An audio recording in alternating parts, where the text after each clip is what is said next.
म्हणा तू आता. एवढंच माझं म्हणणं, याला शिक्षा झाली पाहिजे सर, बाकी काही बोलायचं नाही.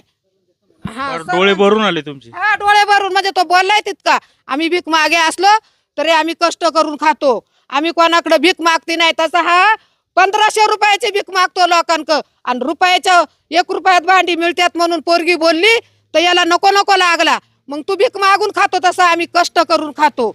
आम्ही शिवाजी महाराजांचं रक्तात येतं, ते रक्त आमच्या अंगात सळसळून आम्ही शिवाजी महाराजांच्या जीवावरती कष्ट करून खातो. जसं त्यांनी कष्ट केलं तसं आम्ही कष्ट करतो. आणि मी माझ्या तालुक्यातूनच कष्ट करून खाते. हा भीक माग्या बाहेरून आल्याने तर कष्ट करून खातो. आणि दुसऱ्याला भीक माग्या म्हणतो का ह्यो? येऊ दे त्याला बाहेर, समोर येऊ द्या. मला बाकी काय बोलायचं नाही सर. त्यांनी त्याच्या मुलीला, आमच्या मुलीला घाण शिवी दिली असेल ना, ती मी मान्य करील. झालं होतं काय तिथं?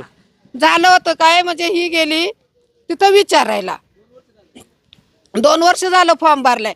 मग 2 वर्षात किती वेळा भांडी आली असतील, किती वेळा भांडी आली असतील. मग यांनी ती भांडी द्यावा ना तिला फोन करून.